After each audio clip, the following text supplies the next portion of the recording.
A video came up on YouTube the other day, and it was 30 years ago today kind of thing, and it was you and Vince McMahon in Times Square doing the build-up to WrestleMania 10, and that just like hit me right in the nostalgia button, because that's when I first started watching wrestling, and I loved, you know, the Todd Pettengill era, you know, Mania and all Todd that kind of thing. All Todd Peckinpah, and me and Gene with the urgent update and stuff like that. Anyway, the point is, it hit me right in the nostalgia. I wanted to bring it up, but how much time do you spend working directly with Vince? I don't know. I used to commentate with him. So, and then we had WWF radio that he used to.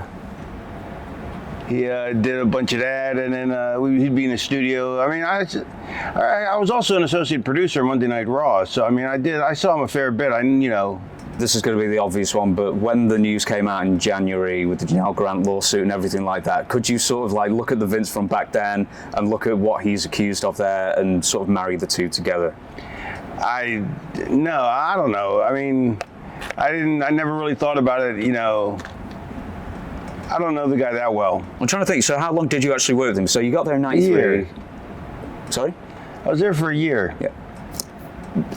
Why didn't he want you to wrestle? I was too small. I was only 220 pounds at the time. And that was a small, you know, other than X-Pac, I was the smallest, you know, or Lightning Kitty as he was, or 1, 2, 3 kid at the time. I was the smallest guy in the business, basically. So at 220 pounds, he was just like, forget it. You've got to be a manager. I guess. Had you been a manager before? You had, hadn't you, in WCW? No. Had you never done it? No. I was working in Memphis, and Memphis was working with New York. And so Vince wanted, they liked my verbal skills, so they wanted to make me a manager. When did the associate producer thing come up then?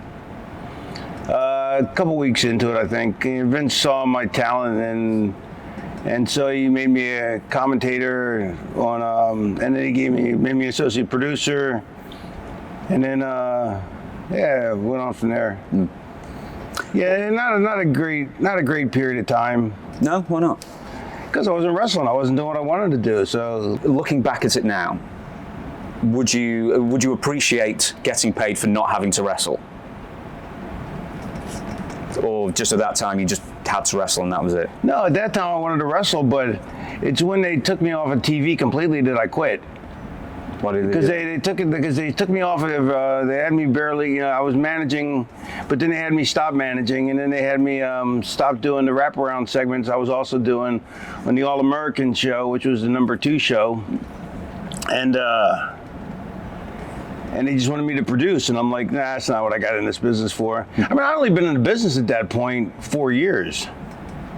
4 or 5 years. I mean, so, you know, in 4 or 5 years, I already went to worked like a bunch of territories.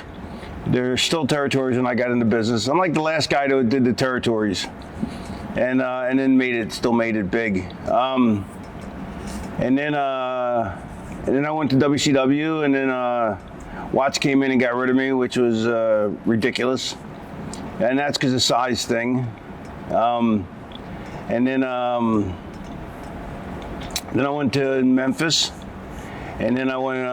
Then New York called me up, and so I went to New York. But that's all. And you know, and now I'm an associate producer of Monday Night Raw, and I've only been in the business 4 or 5 years. You know, and I was also doing color commentary with Vince, and managing. Color commentating, associate producer, All-American, associate producer of Raw, and then doing the wraparound segments in All-American. But I wasn't happy because I wanted to wrestle, you know, so I quit. Which, you know, of course doesn't leave a good taste in Vince's mouth, you know. Did you live in Connecticut at the time? Yeah, I had to be, they made me move up there. How else was I going to be a producer anyway, you know?